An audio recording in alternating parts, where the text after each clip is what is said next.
अच्छा, cellular injury and cell death. आज का हमारा टॉपिक है सेल इंजरी और सेल डेथ। ठीक है, सो लेक्चर ऑब्जेक्टिव और सेल इंजरी हम इसमें स्टडी करेंगे। Types of cell injury, morphological cell injury और cellular injury, mechanism of cell injury, cell death और नेक्रोसिस। ठीक है, cell injury when the limits of adaptive responses are exceeded, cell injury occurs. ठीक है, when the limits of adaptive responses reaches exceeded, the cell injury occurs when the cell cannot adapt to new environment, initially reversible, then irreversible, and then leading to cell death. अच्छा, सो cell injury क्या है? असल में जब कोई cell हमारा होता है ना, वो नॉर्मल कंडीशन में क्या क्या चाहता है कि वो होमोस्टैटिक मतलब नॉर्मल इंटरनल एक्सटर्नल एनवायरनमेंट जो है ना वो बैलेंस में रखे। ठीक है, लेकिन जब सेल को जो है ना कोई स्टिमुलस वगैरह कोई चेंज इन्वायरमेंट में आती है तो पहले तो ये अडाप्ट करने की कोशिश करता है, लेकिन जब उसकी अडाप्ट करने की लिमिट ख़त्म हो जाती है तो क्या करते हैं उस पर जो है ना सबसे पहले इनिशियली रिवर्सिबल इंजरी कास्ट होती है, उसके बाद जो है ना इरिवर्सिबल, लेकिन अगर उसको फिर भी ट्रीट ना किया जाए ना तो क्या कास्ट होगा? सेल डेथ कास्ट होगा। ठीक है, stress so severely that they are no longer able to adapt, जब सेल को जो है ना वो अडाप्ट ना कर सके अपने एनवायरनमेंट को, उसके साथ जो है ना खुद को मेंटेन ना कर सकें। When cells are expose to inherently damaging agents, जब किसी सेल को क्या करे इनहेरेंटली डैमेजिंग सब्सटेंस है ना उसको जो है ना उसके साथ एक्सपोज किया जाए, उसके साथ जो है ना सामने किया जाए, लाइक बैक्टीरिया वायरसेस वगैरह। अच्छा, अब रिवर्सिबल सेल इंजरी क्या है? सो रिवर्सिबल सेल इंजरी है ना pathological changes that can be reversed when stimulus or stress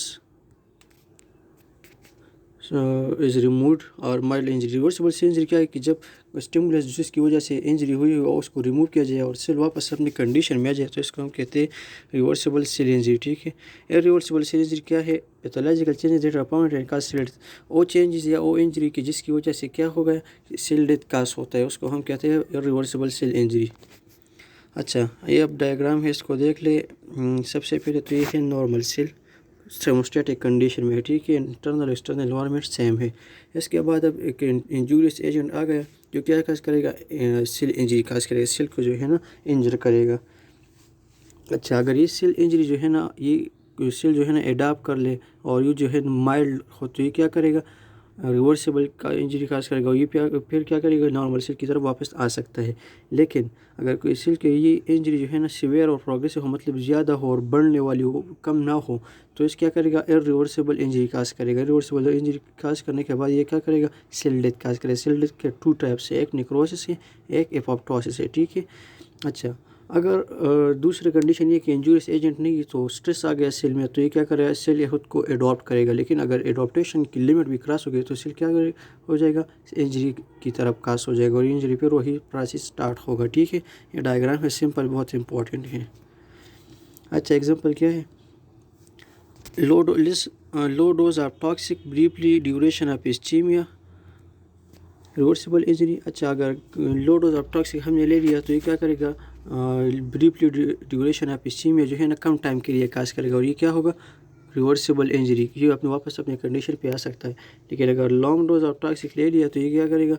long duration of ischemia काज करेगा और इरिवर्सिबल सेल इंजरी काज करेगा। ठीक है, अच्छा, इस्कीमिया कह रहा है कि क्या किसे कहते हैं इस्कीमिया। ठीक है, अच्छा, skeletal muscle league accommodate complete ischaemia par 22 to 3 hours without irreversible injury. ठीक है, हमारा जो स्केलेटल मसल से हमारे लेग्स के उसको जो है ना इस्कीमिया असल में क्या कहते हैं? लॉस ऑफ ब्लड सप्लाई, उसको हम कहते हैं इस्कीमिया। ठीक है, या ऑक्सीजन सप्लाई उसको हम कहते हैं लॉस ऑफ ऑक्सीजन सप्लाई, उसको हम हाइपोक्सिया कहते हैं, लेकिन loss of blood supply to tissue is called ischaemia. ठीक है, सो हमारे लेग के जो मसल है वो क्या करते हैं? वो 2 to 3 hours without oxygen supply जो है ना उसको इरिवर्सिबल इंजरी नहीं हो सकती। लेकिन हमारे जो कार्डियक मसल है ना वो 20 to 30 मिनट्स उसमें अगर ब्लड सप्लाई ना हो तो ये क्या करता है? इंजरी और डेथ काज हो सकता है इसका। ठीक है, अच्छा, अब जो है ना ये एक ग्राफ सा बनाया हुआ है कि इफेक्ट और ड्यूरेशन ऑफ इंजरीज का जो है ना रेशो और ग्राफ इसके दरमियान लिया गया है। ठीक है, ड्यूरेशन ऑफ इंजरी और साथ में इफेक्ट। अच्छा, ये जो है ना सबसे पहले सेल फंक्शन नॉर्मल कर रहा है इसमें। ठीक है, और इसके जो है ना स्टिमुलस आ गया तो क्या करेगा, सेल का एक्टिविटी कम करेगा, ठीक है।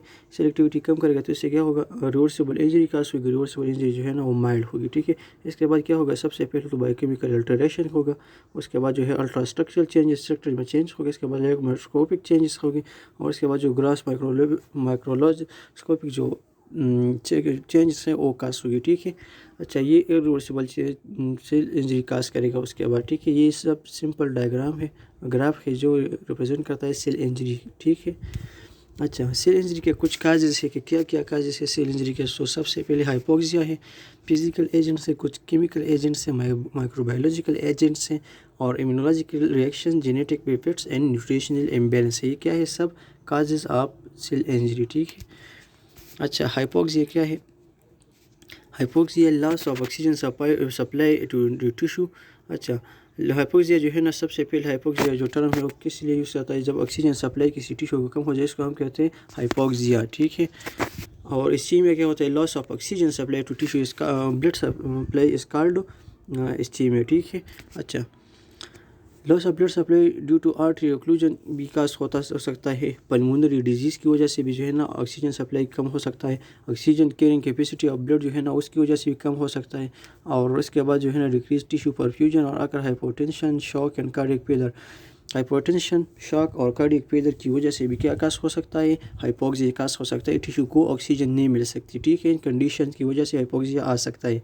उसके बाद फिजिकल एजेंट्स है, फिजिकल एजेंट्स में ट्रॉमा, जो सडन इवेंट्स वगैरह होते हैं, radiation, electric shock, extreme temperature, sudden change in atmospheric pressure, all have wide range effect on sale. अच्छा, ये फिजिकल इफेक्ट्स में जो है ना, ये टेम्परेचर वगैरह और इलेक्ट्रिक शॉक्स वगैरह ये फिजिकल एजेंट्स में आते हैं, ठीक है। उसके बाद केमिकल एजेंट्स, ठीक है। केमिकल एजेंट में क्या क्या आ सकता है, सो पॉइजन वगैरह जो है ना वो आ सकते हैं, इंसेक्टिसाइड जो हम इंसेक्ट के लिए यूज़ कर सकते हैं केतो वगैरह में, कार्बन मोनोऑक्साइड। अच्छा, कार्बन मोनोऑक्साइड जो है ना ये हीमोग्लोबिन के साथ बाइंड होकर ऑक्सीजन जो कैपेसिटी है ना उसकी बाइंडिंग उसको कम करती है, क्योंकि ये ऑक्सीजन जो है ना उसके जगह ले लेती है। तो इससे क्या होता है, कार्बन मोनोऑक्साइड जो है ना हीमोग्लोबिन के साथ बाइंड बनाता है और उसकी ऑक्सीजन की कैपेसिटी जो है वो कम हो जाती है, ठीक है। सो ये केमिकल एजेंट है। इसके बाद जो है ना केमिकल एजेंट्स में अल्कोहल आता है और ड्रग्स आता है, ये सब जो क्या करता है, ये जो है ना इंजरी काज करता है, ठीक है। इसके बाद माइक्रोबायोलॉजिकल एजेंट्स है, इसमें जो है ना बैक्टीरिया आता है, वायरसेस आते हैं, फंजाई आते हैं और पैरासाइट आते हैं, ठीक है। ये सब हम पहले से जानते ही है ज़्यादातर। इसके बाद जो है ना जेनेटिक इफेक्ट्स में कॉन्जेनिटल मेलफॉर्मेशन आ सकता है, जो हमारे जेनेटिक जो चेंजेस हो, जो जीन्स और डीएनए जो सीक्वेंस है उसमें चेंजेस आ सकती है। इसके बाद जो सिकल सेल एनीमिया है और डाउन सिंड्रोम है, ये सब क्या काज कर सकते हैं, ये जो है ना सेल इंजरी काज कर सकती है। अच्छा, इसके बाद जो है ना न्यूट्रिशन इम्बैलेंसेस, न्यूट्रिशन जो है ना इम्बैलेंसेस ये भी सेल इंजरी काज कर सकता है। इसका एग्जांपल क्या है कि जो अंडर न्यूट्रिशन है, जब कोई फूड कम लेता है, या जो है ना ओवर न्यूट्रिशन उसकी वजह से भी इंजरी काज होता है। कोई ज़्यादा फूड लेता है उसकी वजह से हमारे बॉडी के बहुत पार्ट्स डिफेक्ट हो सकते हैं। अच्छा, इम्यूनोलॉजिकल जो प्रोसेस है उसमें जो है ना प्रोटेक्टिव मैकेनिज्म पार्ट और on cell as enemy produce autoimmune response. अच्छा, जो ऑटो इम्यून रिस्पॉन्स है वो भी क्या काज कर सकता है, वो सेल इंजरी काज कर सकता है। इसका मतलब क्या है कि हमारे सेल के जो अपने इम्यून सिस्टम है वो अपने ही एंटीबॉडीज को जो है ना उसको जो है ना खा लेता है, क्योंकि उन्हें रिस्क होता है कि वो कोई इंजूरियस एजेंट हमारे बॉडी में एंटर हो, जबकि असल में ऐसा हुआ नहीं होता। सो इसकी वजह से क्या होता है, इम्यूनोलॉजिकल सेल डेथ हो सकता है, ठीक है। अब जो है ना morphological change, reversible cell injury, reversible cell injury है उसमें जो है ना हमारे सेल में क्या क्या चेंजेस हो सकती है स्ट्रक्चरली, ठीक है। So best example are cell swelling and fatty change. Cell में जो है सबसे पहले क्या हो सकता है, स्वेलिंग हो सकता है, और जो है ना फैटी चेंज हो सकता है। अच्छा, cell swelling is first manifestation of almost all palm of injury. जितनी पाम ऑफ इंजरी भी है ना सबसे पहले क्या काज होगा, जो सबसे पहले काज होगा वो है सेल स्वेलिंग, ठीक है। ये जो है नॉर्मल सेल है, सबसे पहले इस डायग्राम को देख ले। अब नॉर्मल सेल है उसका जो है ना बेसिक ऑर्गेनिल सब ठीक है। अब जो है ना इसमें रिवर्सिबल इंजरी आ गया तो ये क्या हो काज होगा, उसके जो ऑर्गेनिल वगैरह ये सब स्वेल हो जाएंगे, और इसके जो endoplasmic reticulum, mitochondria, membrane, bulbs ये सब जो है ना सब स्वेल हो जाएंगे, और इससे जो है ना सेल स्वेलिंग काज होगी, फिर भी रिकवरी की तरफ वापस जा सकता है, ठीक है।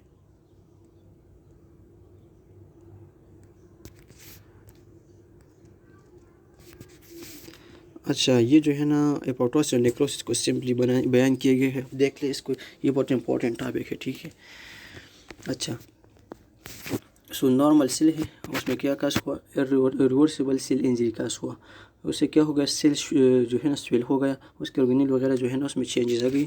अब अगर ये इंजरी फिर भी होती गई और प्रोग्रेसिव हो गई, मतलब बढ़ती गई, तो क्या होगा, सेल में जो है ना क्या होगा, निक्रोसिस होगा, मतलब जो उसका सेल मेम्ब्रेन वगैरह हो और प्लाज्मा मेम्ब्रेन वगैरह है, ऑर्गेनिल, ये सब लीकेज हो जाएगा। क्यों? क्योंकि उसका सेल मेम्ब्रेन जो है बर्स्ट हो जाएगा और सेल में जो है ना डेथ कास्ट हो गई, ठीक है। और ये इन्फ्लेमेशन भी कास्ट करेगा, ये इसका इंपॉर्टेंट पॉइंट्स है, ठीक है। अच्छा, इसके बाद नॉर्मल सेल है, उसमें जो है ना condensation of chromatin membrane blips वगैरह जो है ना वो रिवर्सिबल इंजरी की वजह से कैस हो गई। इसके बाद जो है ना सेलुलर पिगमेंटेशन कैस हो गया, सेल में जो है ना एपोप्टोटिक बॉडी स्पैम हो गई, एपोप्टोटिक बॉडी जो है ना फिर रिमूव हो गई, और ये किस प्रोसीजर के ज़रिए जो है ना ये मूव होगा, फिर ख़त्म हो जाएगा सेल डेथ, ये जो है ना पेगोसाइटोसिस के ज़रिए सेल जो है ना उसकी डेथ हो जाएगी, ठीक है। अच्छा, मैकेनिज्म ऑफ सेल इंजरी क्या है, सबसे पहले तो एनर्जी डिप्लीशन होगा, ये जो है आगे एक्सप्लेन किया गया कैसे होगा। माइटोकॉन्ड्रिया परमेबिलिटी का ट्रांजिशन होगा, ज़्यादा परमेबल होगा माइटोकॉन्ड्रिया जब सेल इंजरी हो जाए। Rise in cytosol calcium concentration, जो कैल्शियम का कंसनट्रेशन है वो साइटोसोल में इंक्रीज हो जाएगा। प्री रेडिकल और रिएक्टिव ऑक्सीजन स्पीशीज़ जो है ना ऑक्सीडाइज मेम्ब्रेन लिपिड्स, ये और मेम्ब्रेन के जो लिपिड्स है उसको ऑक्सीडाइज करके जो है ना उसकी परमेबिलिटी को ख़त्म करेगा, ठीक है। Plasma membrane damage and permeability change, plasma जो मेम्ब्रेन है उसकी डैमेज हो जाएगी और परमेबिलिटी जो है ना वो चेंज हो जाएगी, ठीक है। डीएनए और प्रोटीन का जो स्ट्रक्चरल चेंजेस है वो भी कास्ट हो जाएगी, ठीक है। अच्छा, माइटोकॉन्ड्रियल डैमेज में जो है क्या होगा, अब इस डायग्राम को थोड़ा देख ले। माइटोकॉन्ड्रियल डैमेज हो गया, ठीक है। इसके बाद जो क्या हो गया, एटीपी कम होगा, क्योंकि माइटोकॉन्ड्रिया क्या साइट है, mitochondria site of electron transport chain, जो ग्लूकोज मेटाबॉलिज्म है ना उसमें जो है ना इंपॉर्टेंट स्टेप है इलेक्ट्रॉन ट्रांसपोर्ट चेन, उसमें जो एनर्जी देती है ना एटीपी, वो जो है ना क्या होगा, वो कम होगा, ठीक है। इसके बाद जो है ना अगर ये कम होगा तो क्या कास होगा, रिएक्टिव ऑक्सीजन स्पीशीज़ ज़्यादा होगी, जिसकी वजह से क्या होगा, ये रिएक्टिव ऑक्सीजन स्पीशीज़ जो है ना असल में रिएक्टिव ऑक्सीजन स्पीशीज़ जो है ना प्री रेडिकल को कहते हैं। प्री रेडिकल जो है ना एक रिएक्टिव फॉर्म है जो कि जो है ना जिसमें आउटरमोस्ट पे प्री इलेक्ट्रॉन होते हैं, जिस प्री अनपेयर इलेक्ट्रॉन की वजह से ये बहुत ज़्यादा रिएक्टिव होता है और हर चीज़ के साथ जो है ना रिएक्शन करता है। सो ये क्या होगा, ये हमारे जो मेम्ब्रेन के लिपिड्स और प्रोटीन और डीएनए स्ट्रक्चर है उसके साथ बाउंड होकर उसके स्ट्रक्चर को चेंज करेगा। अगर लिपिड के साथ बाउंड होगा तो सेल मेम्ब्रेन की परमेबिलिटी ख़त्म होगी, और अगर प्रोटीन के साथ बाउंड हो गया तो ये प्रोटीन को डीनेचरेशन काज करेगा और डीएनए जो है ना उसकी स्ट्रक्चर चेंजेस काज करेगी, ठीक है। इसके बाद कैल्शियम चैनल जो है ना वो ओपन हो जाएंगे और सेल में जो है क्या होगा, ज़्यादा कैल्शियम आएंगे, तो जिसकी वजह से क्या होगा, ज़्यादा कैल्शियम की वजह से माइटोकॉन्ड्रिया की परमेबिलिटी ज़्यादा होगी, क्योंकि उसके मेम्ब्रेन में कैल्शियम की जो है ना वो ज़्यादा एफिनिटी है। Activation of multiple cellular enzyme, अगर माइटोकॉन्ड्रिया जो है ना उसके परमेबिलिटी ज़्यादा हो जाएगी तो क्या होगा, ज़्यादा जो एंजाइम है उसकी एक्टिवेशन हो जाएगी। एक्टिवेशन ऑफ एंजाइम क्या काज करेगा, ये जो है सेल डेथ काज करेगा, जो है ना हमारे सेल के लिए अच्छा नहीं है, ठीक है। अच्छा, मेम्ब्रेन डैमेज में क्या होगा, सेल मेम्ब्रेन के क्या डैमेज होगा, सो plasma membrane loss of cellular compound, मतलब सेल से जो कंपाउंड हो लॉस हो जाएंगे, आउटसाइड लीक हो जाएंगे। लाइसोसोमल मेम्ब्रेन में क्या होगा, एंजाइम जो डाइजेशन में हेल्प करते हैं ना हमारे सेल को, वो बाहर एंजाइम आ जाएंगे और हमारे सेल को जो है ना ख़त्म करने में जो है ना हेल्प करेगी, ठीक है। प्रोटीन मिसफोल्डिंग और डीएनए डैमेज होगा, जो प्रोटीन का स्ट्रक्चर है ना वो पहले इस तरह होता है, लेकिन फिर ये जो है ना प्रोटीन का स्ट्रक्चर इस तरह मिसपोर्ट हो जाएगा और उसका जो है डीनेचरेशन कास होगी और प्रोएपोप्टोटिक प्रोटीन जो है ना प्रोएपोप्टोटिक बॉडीज पाम करेगी, ठीक है। अच्छा, हाइपोक्सिया की काजेज़ क्या है, तो हाइपोक्सिया का सबसे बेस्ट बड़ा काज है वो क्या है, वो है इस्कीमिया, ठीक है। इस्कीमिया मैंने बताया कि loss of blood supply to tissue is called ischaemia. So अगर टिश्यू को ब्लड सप्लाई नहीं होगी तो उसको ऑक्सीजन सप्लाई अल्टीमेटली ख़त्म हो जाएगी, ठीक है। इसके बाद एथिकोस्क्लेरोसिस, एथिकोस्क्लेरोसिस जो है ना हमारी वेजल की जो है ना उसकी डिजीज़ है, जिसमें जो है ना हमारी वेजल जो है ना वो फैटी लेयर्स जो है ना उसके ट्यूनिका इंटीमा में कोमुलेट हो जाता है, जिसकी वजह से एक प्लेग बन जाता है। इस प्लेग की वजह से क्या होता है, एथियोस्क्लेरोसिस मतलब ब्लॉकेज ऑफ आर्टरीज वगैरह हो जाती है, ठीक है। इसके बाद जो है ना थ्रोम्बोसिस भी जो है सेकंड काज है इसका। थ्रोम्बस मतलब lump clot of coagulated blood from within blood vessel, जब ब्लड वेसल में कोई ब्लड क्लॉट हो जाए तो उसको हम कहते हैं थ्रोम्बस, इसकी वजह से भी हाइपोक्सिया काज हो सकता है, एम्बोलिज्म। अच्छा, clot of gas bubble that travels from site of formation to block a small vessel, जब ये जो थ्रोम्बस वगैरह होता है ना, ये जो है ना जब हमारे कार्डियोवास्कुलर सिस्टम और सर्कुलेटरी सिस्टम में जो है ना मूवमेंट करता है तो उसको हम एम्बोलिज्म कहते हैं, एम्बोलिस पाम करते हैं, ठीक है। और इससे जो है फिर भी जो हमारा जो ब्लॉक होता है ना हमारी ब्लड वगैरह वो ब्लॉक हो जाता है और इससे जो है ना हाइपोक्सिया काज होता है, ठीक है। अच्छा, हाइपोक्सीमा क्या है? Decrease inspiration, high altitude, high ventilation to respiratory distress, ventilation defect, oxygen carry capacity, blood anaemia, ठीक है। अच्छा, हाइपोक्सीमा क्या है? लॉस ऑफ ब्लड और oxygen supply is called hypoxaemia, ठीक है। अच्छा, so oxygen carrying capacity of blood इसका जो है ना एनीमिया। अच्छा, एनीमिया क्या है? ब्लड डिफिशियंसी इसका एनीमिया, ठीक हो गया। ये सिंपल कुछ टर्म्स है। एटीपी डिप्लीशन, हाइपोक्सिया और इस्कीमिया में एटीपी डिप्लीशन कैसे होगा, अब इसको एक्सप्लेन किया गया है, ठीक है। Mitochondria reduce oxidative phosphorylation, mitochondria जो है ना उसके मेम्ब्रेन डैमेज हो गया तो क्या कस होगा? जो ऑक्सीडेटिव फास्फोराइलेशन या इलेक्ट्रॉन ट्रांसपोर्ट चेन है वो कम हो जाएगा। This is the aerobic mechanism which need oxygen. और जो हमारा ऑक्सीडेटिव फास्फोराइलेशन है ना, ये एक एरोबिक प्रोसेस है, उसको जो है ऑक्सीजन की ज़रूरत होती है, ठीक है। अच्छा, सेल मेम्ब्रेन जो है ना उसका सोडियम पम्प जो है ना वो कम हो जाएगा, क्योंकि वहाँ पर जो एनर्जी उसके लिए ज़रूरत होती है ना वो नहीं मिल रही, तो सोडियम का जो पंप है ना वो एनर्जी वाला है, सो उसकी वजह से ये पंप स्टॉप हो जाएगा। सोडियम और वाटर जो है ना वो सेल के अंदर आ जाएगा और पोटाशियम बाहर की तरफ चला जाएगा, ठीक है। Increase osmolarity inside the cell, cell के अंदर पानी ज़्यादा हो जाएगा। Pull of water inside the cell, cell के अंदर पानी वही बात है अंदर ज़्यादा आ जाएगा। Endoplasmic reticulum dilate the cell swells और ब्लिब्स अपीयर। एंडोप्लाज्मिक जो रेटिकुलम है ना उसका जो वो डायलेट हो जाएगा, उसका शेप जो है ना ज़्यादा हो जाएगा, और जो सेल है वो स्विल हो जाएंगे, और ब्लिब्स अपीयर जो एपोप्टोटिक बॉडी से वो अपीयर हो जाएंगे, ठीक है। एनारोबिक ग्लाइकोलाइसिस अगर with loss of glycogen, accumulation of lactic acid, pH which interferes the enzyme, ठीक है। अच्छा, एनारोबिक ग्लाइकोलाइसिस स्टार्ट हो जाएगी और लॉस ऑफ ग्लाइकोजन, और ग्लाइकोजन जो है ना वो ऑटोमेटिकली ख़त्म हो जाएगी, ठीक है। ये क्या कस करेगा? Accumulation lactic acid. जब नो एनारोबिक ग्लाइकोलाइसिस हो जाएगी तो उससे क्या प्रोडक्शन होती है? लैक्टिक एसिड, जो क्या करता है? पीएच ऑफ बॉडी को इंक्रीज करता है, और इस पीएच की वजह से हमारी बॉडी के बहुत से एंजाइम जो है ना वो भी अपने फंक्शन ख़त्म कर देती है, ठीक है। अच्छा, पेरियम of calcium pump leads to influx of calcium. अच्छा, कैल्शियम पम्प जो है ना वो भी ख़राब हो जाएंगे, वो जो है ना अपने फंक्शन नहीं कर सकते, इसकी वजह से क्या करेगा? जो लीकेज ऑफ कैल्शियम है ना वो ज़्यादा हो जाएगा, मतलब कैल्शियम हमारी सेल को ज़्यादा आ जाएगा, ठीक है, जो हमारे एंजाइम को एक्टिवेट करता है, पीएलपी, ठीक है। अच्छा, activate the number of enzyme which is so danger and destroy the cell. अच्छा, कुछ एंजाइम को ये एक्टिवेट करता है कैल्शियम, और ये जो है ना हमारे सेल के लिए बहुत डेंजर होता है, और इसको डिस्ट्रॉय करने में हेल्प करता है। Rough endoplasmic reticulum ribosome, loss ribosome and protein synthesis fall. अच्छा, जो रब एंडोप्लाज्मिक रेटिकुलम है वो हमें पहले पता है कि ये प्रोटीन सिंथेसिस में हेल्प करता है, ठीक है। रब एंडोप्लाज्मिक जो है ना उसके साथ राइबोसोम बाइंड होते हैं, जो इसको फिर अगर ये कैल्शियम चैनल ख़राब हो जाएगा तो ये क्या करेगा?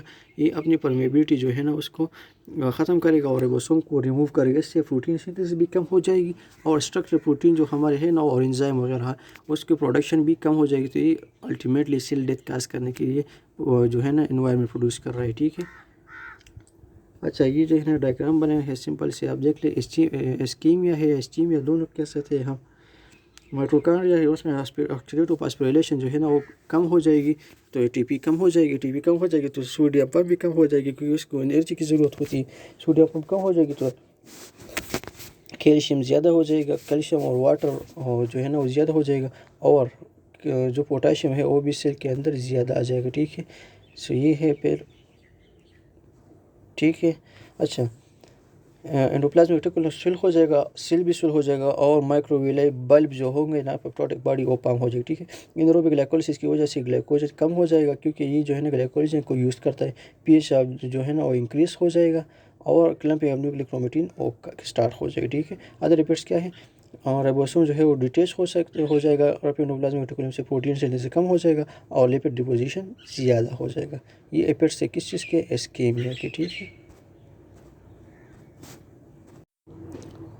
अच्छा, इसके बाद आते हैं इंपॉर्टेंस ऑफ प्री रेडिकल, मतलब जो प्री रेडिकल या रिएक्टिव ऑक्सीजन स्पीशीज उसकी इंपॉर्टेंस क्या है। सो देख ले, ऑक्सीजन प्री रेडिकल है single unpaired electron in outer orbit, and another term for pre radical is reactive oxygen species को हम रिएक्टिव ऑक्सीजन स्पीशीज भी कहते हैं। उसके आउटर मोस्ट शेल में एक अनपेयर इलेक्ट्रॉन होता है जो इसको ज़्यादा रिएक्टिव बनाता है, ये हर चीज़ के साथ फिर रिएक्शन करता है, ठीक है। अच्छा, when generated in cell they rapidly attack and degrade nucleic acid and membrane molecule, जो जब ये जनरेट हो जाता है ना प्री रेडिकल्स वगैरह, सही न्यूक्लिक एसिड जो है ना उसको डिग्रेड करता है, जो डीएनए और आरएनए के स्ट्रक्चर है उसको ख़त्म करता है, और जो मेम्ब्रेन मॉलिक्यूल होता है लिपिड्स वगैरह उसके जो मेम्ब्रेन है ना उसको डैमेज करता है। ठीक है। Are usually derived from oxygen to produce active oxygen species. ये ज़्यादातर किस चीज़ से बना होता है? ऑक्सीजन से बना होता है। ठीक है। इसका एग्जांपल क्या है? सुपर ऑक्साइड और hydroxyl radical, H2O2 hydrogen peroxide वगैरह, ये इसका एग्जांपल है। ठीक है। Are normally produce during cellular respiration. ये ज़्यादातर जो है ना हमारे जो सेलुलर रेस्पिरेशन है उसमें नॉर्मली प्रोड्यूस होता है। ठीक है। लेकिन इसके कुछ अमाउंट जो अगर पैथोलॉजिकली कास हो जाए, मतलब ऑक्सीडेटिव रिएक्शन के जरिए या अल्ट्रावायलेट लाइट के जरिए, एक्सरे और इनाजिंग इंजेक्शन, ड्रग्स या केमिकल और एक्यूट इन्फ्लेमेशन की वजह से भी इसकी प्रोडक्शन हो सकती है। ठीक है। Produce in excess they react with the damage protein, lipids, carbohydrate and nucleic acid. जब ये ज़्यादा प्रोड्यूस हो जाए तो ये क्या करता है? प्रोटीन, कार्बोहाइड्रेट्स, लिपिड्स वगैरह के साथ बाइंड होकर क्या होता है? उसको डैमेज करता है, उसकी स्ट्रक्चर ही डैमेज करता है। ठीक है। दिस डैमेज मॉलिक्यूल्स में themselves be react to species with a chain reaction being set up with widespread damage. ये जो है ना जब इसके साथ कंबाइन होता है तो ये क्या करता है? रिएक्टिव स्पीशीज उसके जो स्ट्रक्चर वगैरह चेंजेस होते हैं उसमें जो है ना वो काज करता है। ठीक है। Free radical cause lipid peroxidation in cell membrane. ये जो है क्या करता है? सेल मेम्ब्रेन में लिपिड ऑक्सीडेशन करता है, लिपिड की जो है ना वो ऑक्सीडेशन करता है। ठीक है। Resulting in cellular mitochondrial damage, जिससे क्या होता है? सेलुलर माइटोकॉन्ड्रियल डैमेज काज होते हैं। ठीक है। Oxidation of amino acid and protein result in fragmentation. जब ऑक्सीजन और ऑक्सीडेशन ऑफ अमीनो एसिड और प्रोटीन करता है तो क्या करते हैं? फ्रेगमेंटेशन काज होते हैं। ठीक है। प्रोटीन क्रॉस लिंकेज विकास होते हैं। Alter protein are acted on the proteasome with further cell damage. DNA fragmentation भी इसके साथ काज होते हैं, क्योंकि डीएनए और आरएनए क्रोमोसोम वगैरह प्रोटीन से बने होते हैं। तो ये क्या होता है? ये जो प्रोटीन जो है इसका मेन स्ट्रक्चर होता है कंपोनेंट। तो ये अगर प्रोटीन डैमेज होता है तो क्या होता है? इसके जो मिसफोल्डिंग वगैरह काज होते हैं। ठीक है। अब इस डायग्राम को देख सकते हैं। रेडिएशन, टॉक्सिन, परफ्यूजन वगैरह काज हो गया तो ये क्या होगा? ये काज करेगा रिएक्शन ऑक्सीजन स्पीशी का प्रोडक्शन। जैसे क्या होगा? इसका एग्जांपल क्या है? सुपर ऑक्साइड, हाइड्रोजन पर ऑक्साइड और हाइड्रोक्सिल रेडिकल है। ये सब क्या हो सकता है? और इसको हम रिमूव भी कर सकते हैं इजीली, लेकिन अगर ये रिमूव ना हो जाए तो ये लिपिड ऑक्सीडेशन करेगा, जिससे क्या होगा? मेम्ब्रेन डैमेज काज होगा। लिपिड जो है हमारे सेल मेम्ब्रेन में प्रेजेंट होता है, अगर इसके ऑक्सीडेशन होगी तो ये अपनी फंक्शन नहीं करेगा और ये मेम्ब्रेन डैमेज में काज करेगा। ठीक है। इसके बाद जो है ना प्रोटीन मॉडिफिकेशन काज करेगा, जिससे क्या होगा? क्रोमोसोम और डीएनए ज़्यादा स्ट्रक्चर वगैरह ब्रेक डाउन हो जाएगी और डीएनए भी डैमेज करेगा, उसमें म्यूटेशन वगैरह काज करेगा। ये जो है ना ये इफेक्ट है किस चीज़ के? Production of reactive oxygen species के। ठीक है।